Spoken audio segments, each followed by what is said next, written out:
Welcome here. Today we're going to finish off Psalms 143. Last time we looked at the first half of the chapter, and today we'll look at verses 7 to 12. Let's turn to Psalms 143. We'll read verses 7 to 12. Answer me quickly, O Lord, my spirit fails. Hide not your face from me, lest I be like those who go down to the pit. Let me hear in the morning of your steadfast love, for in you I trust. Make me know the way I should go, for to you I lift up my soul. Deliver me from my enemies, O Lord, I have fled to you for refuge. Teach me to do your will, for you are my God.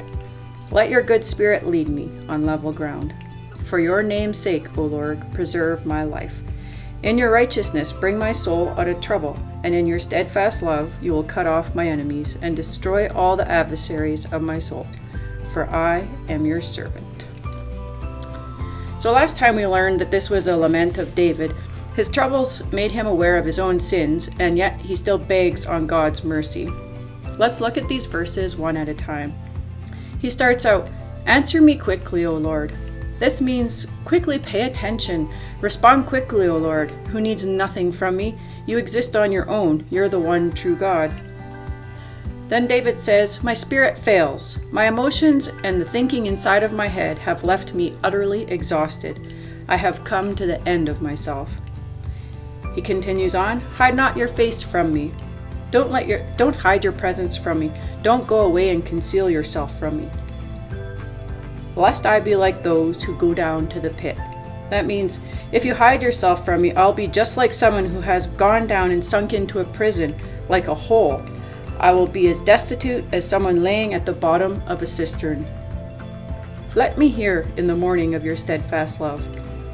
Unless you give me the ability to hear and understand, I am lost. I need you.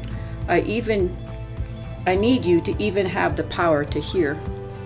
As the sun rises in the morning, after the night of distress, let me hear the proclamation of your goodness, your kindness, your faithfulness. As the sun rises and the darkness leaves, it reminds me that you have been faithful all the days since creation.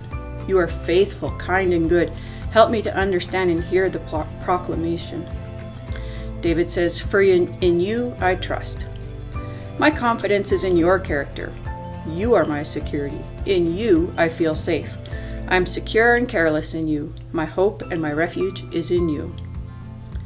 Then it goes on to say, "Make me know the way that I should go." I need you to enable me to see and to discern and to perceive, to have knowledge. I need you to give me discernment and instruction to be able to know how to live. For to you I lift up my soul. I bring myself to you. All my appetites, my mind, my desire, my emotion, my passions, I bring them all to you. Then it goes on to say, "Deliver me from my enemies, O Lord. Snatch me away from the hostile adversaries. Rescue me from those who are out to harm me. Keep me safe. Spoil their plots against me. I have fled to you for refuge," he says. That means I come to hide in you. Cover me. Spread over me like a mother hen covers her chicks under her wings. You are my cover. Teach me to do your will. Train me how to become skillful in delighting you, in doing what you desire. I need to exercise to get better at learning your will. Be my teacher. Goes on to say, "For you are my God. You're the one true God, and I choose you." It says, "Let your spirit lead me on level ground." Your spirit is good and pleasant and agreeable. Your spirit is gracious and kind and joyful and filled with goodness. It's by your spirit gifts and abilities are given and powered. Would you, in your goodness, guide me and bring me to uprightness, to walk justly? The next verse says, "For your name's sake, O Lord, preserve my life." If you restore me to life and health and cause me to grow, it will show how powerful you are. In your righteousness, bring my soul out of trouble. So David is calling on God's righteousness, his salvation and virtue to get him away from his distress and anguish. He wants God to deliver him from his adversary and oppressor. Next line says, "And in your steadfast love, cut off my enemies." I'm trusting in your goodness and your kindness and your faithfulness to put an end to my adversaries who hate me and are hostile to me. And you will destroy all the adversaries of my soul. Cause those who have me bound up in distress, those who have pressed hard against me and want me shut in, to vanish, to go astray, to give up, to be undone, and be put to death. They're against my mind and my will and my emotions. And he ends off again saying, For I am your servant. You are my master. I am your slave. I serve you and I worship you. I'm going to just read some thoughts straight up from how I put it all together, and hopefully it encourages you and helps you to understand it all. David is destitute. He can't go on without God. How many times in our own lives do we realize we can't do this alone?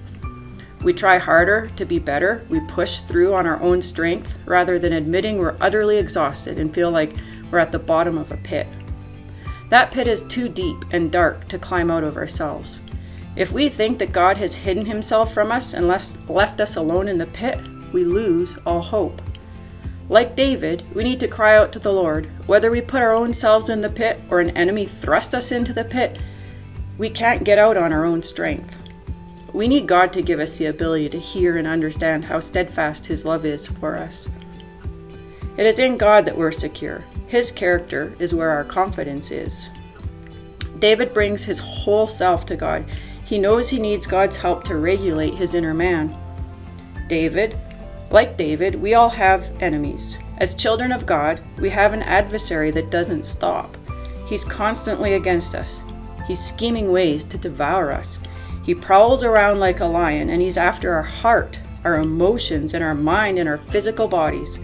He has no mercy, and he does not stop when we're down.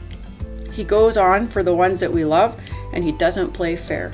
He hates us with pure hatred. God can spoil our adversaries' plots. He can keep us safe. He's our shelter and our cover. God is our cover, our shelter. Under his wings, we are safe. God is infinitely more powerful than anything or person created. David asked God to be his teacher. He needs to be trained in becoming skillful in doing what the Lord desires. We need to exercise to get better at doing God's will. It's not natural to us. It's a process, and we need a teacher who will disciple us as we learn how to do what is hard for us. God is the one who has our own best interests in mind. We need to choose him to be the one that we trust and obey. David asked God for help from his good spirit to lead him. David understands he needs help, and he believes that God's spirit is gracious, kind, joyful, pleasant, agreeable, and filled with goodness. If we believe that God is good and that he is for us, it would result in us doing what he asks us to do. If we believe that his spirit gives us the gifts that we need and the power to do what he asks us, why would we do anything but obey him? He will help us to live uprightly and walk justly as we follow his spirit. When God uses the underdogs and the ones who the world writes off, it shows his power. It's his power and honor are displayed when weak, frail, sinful humans yield to his spirit and they overcome the adversaries and all that they throw at them. David calls on God's goodness to undo his enemies. God can thwart the plans of those who want his children bound up and in distress. In God, we can resist the devil, and he has to flee. Our mind, our will, and our emotions are safe in God. Again, David ends with, he is God's servant. Whomever we obey, that is our master. Let's remember God's goodness and ask him for help to overcome our adversaries and to walk justly. May God bless you.